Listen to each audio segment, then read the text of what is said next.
Chika Minute na, mga kapuso ang magbibigay ng update sa showbiz happenings. Ang GMA Integrated News Showbiz Reporter at katsikahan natin hanggang 24 oras weekend, si Nelson Canlas. Nelson! Salamat, Mel. Thank you at good evening mga kapuso. Double the fun at double celebration sa Antique kung saan Pasko na, fiesta pa. Nakisaya doon ng ilang sparkle artist. May report si Zen Kilantang Sasa ng GMA Regional TV.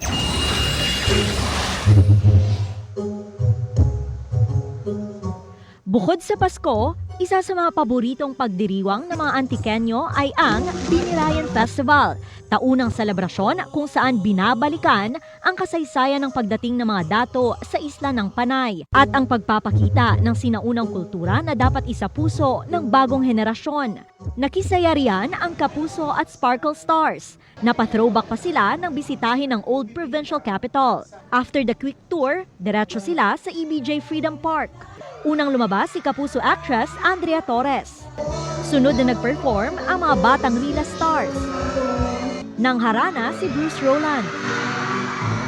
May song number din si Zephanie. At nagpakilig si Miguel Tan Felix na sobrang excited na sa pagsisimula ng kanilang series sa GMA Prime next year. Tungkol ito sa mga pag-asa ng bayan, ngunit nasa ilalim ng laylayan. Very, very happy. Nakakatuwa yung pagtanggap sa amin ng mga tao. Every time na pumupunta ako sa mga provinces, nilolook forward ko yung food and syempre yung kung ano yung culture nila. Sa Coronation Night ng Linay Kang Antique 2024 naman, nagpakilig si Widow's War star Rafael Rosel. Kung crowd ang pinakilig ni Rafael, ang mga Linay naman ang pinakilig ni Kapuso actor Tom Rodriguez.